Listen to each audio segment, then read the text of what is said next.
Hey, it's Daniel. Ignore my hair. It's yeah, it's late at night, so it hasn't cooperated. I don't know, I thought I'd do a welcome to my bedroom. Just fucking kidding. So I am in my bedroom. It's pretty much the only space that I feel like I'm not being swallowed whole. And the only thing left on our walls is this beauty. My love, this thing. Oh, and I have a dream catcher up. So I'm gonna get personal. I've had a lot of people in my life ask me lately. Well, I think the reason they're asking me, and I won't say what it is yet, is because when I came out hardcore to like everyone, like really the world, these videos. My first video was up with just mere weeks, not even many weeks, maybe 2, I don't know. They asked me how I was able to stay in the closet for so long. But the thing is I was never really in the closet. I mean, I was at one time. But what happened, God, this is, I don't even know how to go into this, so this is extremely personal. My kid knew, my youngest, I do have an oldest, who I had when I was really young. I was an absolute crazy young person. And she came along at a very young age and saved me. She's a topic for a whole nother day. She's amazing, college graduate, figuring herself out. But my youngest, totally planned. If I would have been born a cis male, I'd still be a parent. I love having kids. I don't know what I would do. Actually, I've had a child my whole adult life. I only have the 2. It's an odd thing. I was told by a couple people I know that I'm a nurturer. Maybe that's true. I don't know. It's kids and animals. It's kind of my gig. But I hope this is in focus, because if not, I'm like totally just doing it anyway. So I'm getting off track. So how was I able to stay in the closet so long? Well, it's hard. Abigail has always known, that's my daughter. I'm not really kind of anonymous here on YouTube. I know a lot of you guys are, and I totally understand why. And maybe I should be, but you know, in my industry, I know a lot of people. A lot of people know me. I'm known, you know, I'm on social media, I have been. If someone stumbled across my video and I was kind of being anonymous, I think I'd kind of hurt their feelings. So I am me. I'm easy to find, you know, who I am. So I don't mind saying who she is. I talk about her enough online. So anyway, Abby's known since she was like 3. And I was in a relationship at the time and had planned on transitioning then. My life fell apart a couple times. And I wasn't always as strong as I am now. This is probably going to be long, so I really apologize in advance. Longer than my normal. I think I'm at like a 7 to 10 minute range on most of my videos. I was not always so strong. And maybe that's where the nurture part of me comes in. I will put myself on the sidelines for other people. And that's not always a good thing, and it wasn't good for me. And it wasn't good for me for a long time, and I didn't realize just how bad it was for me. So Abigail knew. My partner at the time knew. I mean, we wanted at the time to have a child. And, you know, it fell apart. And I've been pretty much single since. It's been a long time ago. But I dated someone long distantly, and she knew. And then I have 2 guy friends that I'm very, very dear with. And they knew. But outside that, no one else really knew, but I never was really hiding it either. I went by Danny for years. Most of my people, I was involved. Some of you guys who watch actually would know, but I was I guess you'd say a celebrity booking agent for a little while for just one particular convention because, well, I'll just be honest, I hated the agents that were doing most of the big names, and they were treating fans wrong and charging too much, and well, I decided to just say, fuck it, I'm going to bring people, and I did. I did it for a few years. I even brought James Gunn, was actually my last run of things was bringing him. And that was just kind of like, if I'm going to go out, let's go out in style. So I did. And I did make a point to some of the other agents and to the fans that you don't have to be treated like crap. So yeah, I did it. So anyway, I never would say I'm female. I'd never say like I'm a mom. I would be like I'm a parent, or I just never really used a gender. So I don't know if I wasn't really in the closet. I don't know what I was. I just wasn't me. And then when my mother, I was just about to come out again and be like, okay, I'm ready to transition. My mother got very, very, very, very ill. And it wasn't a time. Now, because of me, I couldn't afford financially to come out then, because we're living together, I'm taking care of her. You know, I could go on a rampage and a tyrant, I could become a monster to talk about how horrible our healthcare system is. But you know, we were paying right at little bit more than what I'm having to pay for my drugs to keep me alive. And so it was very expensive, and then there was some family drama, and my kid was in college. Are you worried about all of that out? Anyway, so my mother was ill. I had my oldest in college, which I'm paying for, along with a lot of student loans. She's, you know, she came first, and Abigail at that time, her high IQ was coming out. She's very high IQ. We had issues in her school. I had to end up homeschooling her. So with all of that, which lasted years, I couldn't do it. I just decided, like, it's like time in my life stopped in a way, where I just kept thinking, this will be over soon, this will be over soon, I'll live my life soon. But lots of time would pass. So I built up these walls, and these really thick mental walls, and they're survival walls. So I built those up, and I was okay. You know, I kind of went on with my life. I got more involved in one.org. Check it out if you're curious on what it is. I'd love for you to be involved too. Just, you know, a little recruitment there. But I threw myself into my kid. I threw myself into taking care of my mother, and I threw myself into one. And what I do for a living, which to me, it's just work. So, you know, I'm going on with life. And then my mom died. And she's sick. We did not have a time, hey, your mom's got 2 years to live, or your mom's got a year to live. It wasn't like that. We just figured it would be a very long illness.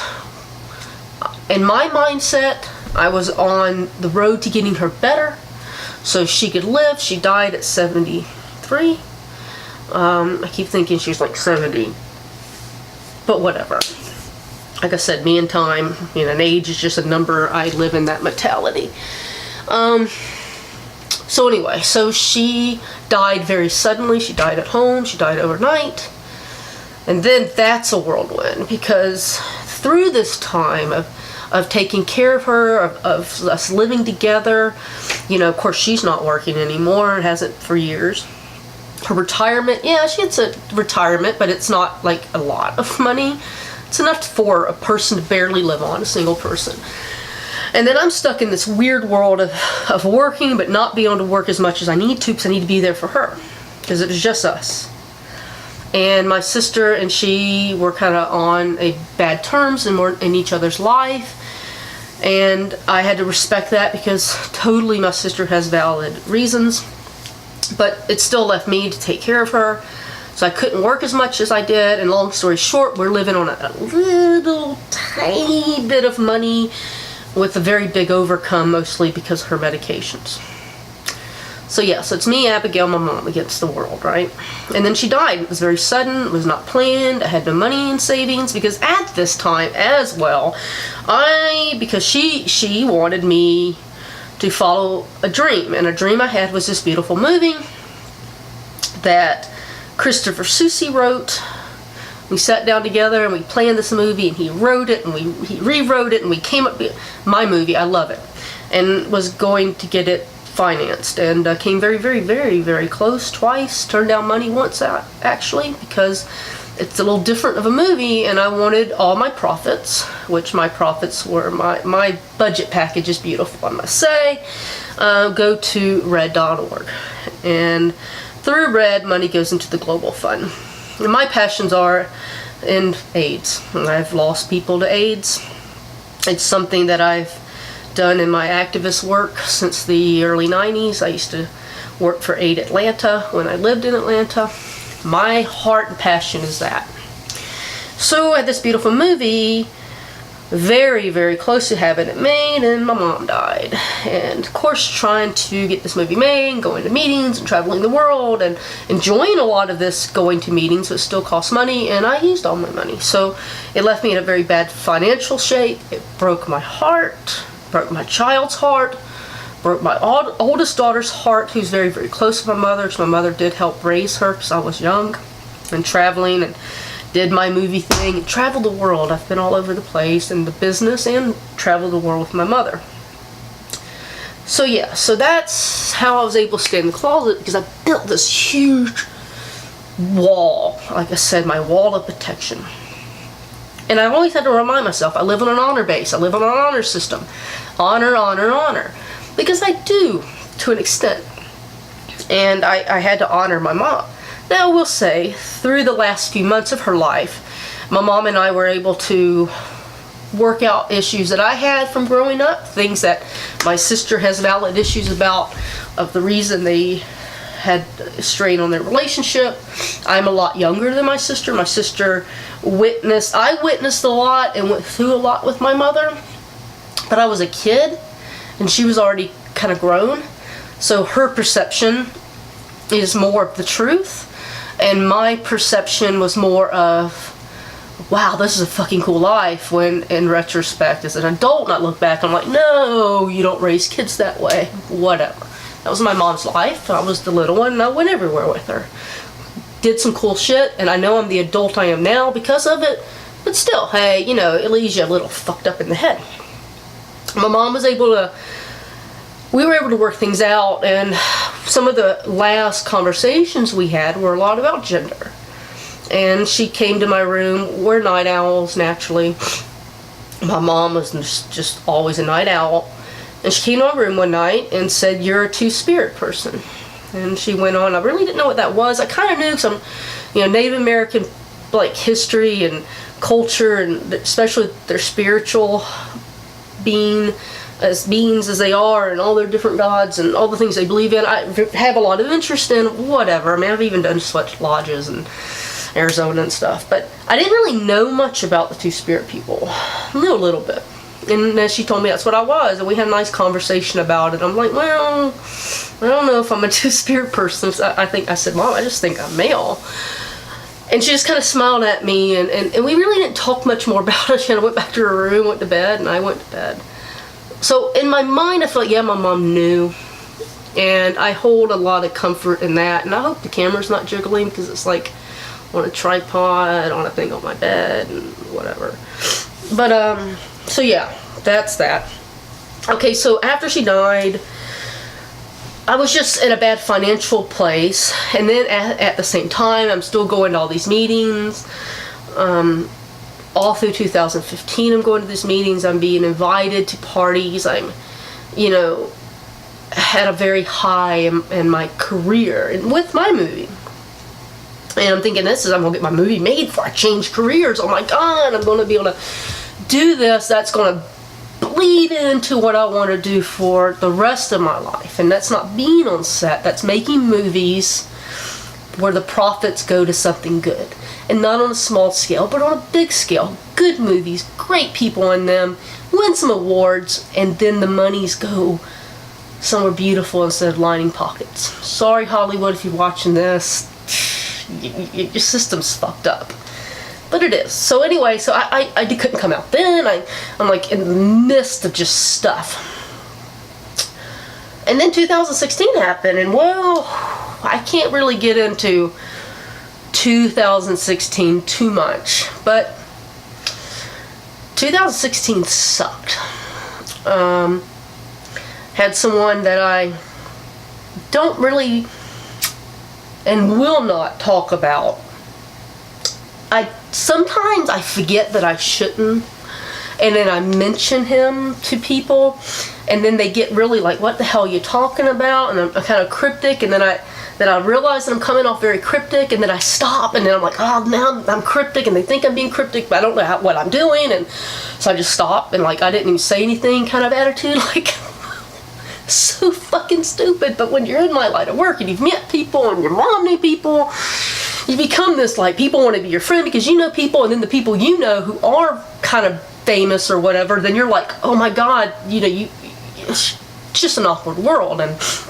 But anyway, somebody who's very involved, who became very much involved with my movie, even more so than the writer of my movie, my partner in crime, the other producer, really was aware of. We were going to make my movie, and he had been ill for a while. It's hard talking about him, really sorry. But he thought he was getting better, and then he didn't get better, and he passed away. Okay. Devastated me, devastated Abigail. Really devastated Abigail. So, anyway, so I'm like, oh, fuck, you know. I'm crushed because this person's gone, and I'm crushed because it was a big blow to my movie. But I'm like, okay, we're still trucking along. And then I worked with this amazing director who ended up knowing a lot of the same people I knew. And she was going to do her next movie, and I was going to help produce that movie, and her DP is my DP, and things were looking great. So I was like, I may have a little life in my movie left. My investors were like, okay, well, this person's gone. That hurts you. You're a new producer. We're talking about lots of money. That's a risk, blah, blah, blah. But this person's involved, and even though she just made her first movie, it's still a risk, but we're digging it because of the people she knows. And the actors who want to be involved, who we have letters of intent from, and the investors are like, okay, we can still do this. So fine, whatever. I get really ill making her movie. That's that first illness I think I talked about. I was in the hospital for a while. Didn't really know what was wrong with me. It's an asthma problem. Fine, we finished making her movie. Things are okay. I'm gonna slow down with my movie at this point. I'm still very devastated about what's going on. What went on earlier in the year with my friend's death, and who would have been a producer for me. And in my health, I'm kind of like, what's going on? So I still wasn't feeling right. And then I go work on the Bravo show, which I talked about in my last video, or the second last video. And that takes up, you know, the rest of my summer and the fall and the winter. And then, you know, in October I get deathly ill. Well, coming out of the hospital and find out that my friend Beth died. Devastated. I'm like beyond devastated. I'm beyond devastated on how she died. I'm beyond devastated with my movie again. I feel personal pain. I'm dealing with two of the actors from the movie who have pain. I'm dealing with another actor in the movie who I've become friends with. He's in pain, but you know, he's a dude. We handle things differently. But then the two girls, it's like the hormonal side of me. I'm like, you know, dealing with it on a different level than I deal with it with my guy friends, and I'm just fucking devastated. So those emotional walls just came back up for a few weeks. Wall. I'm like, I'm in an igloo.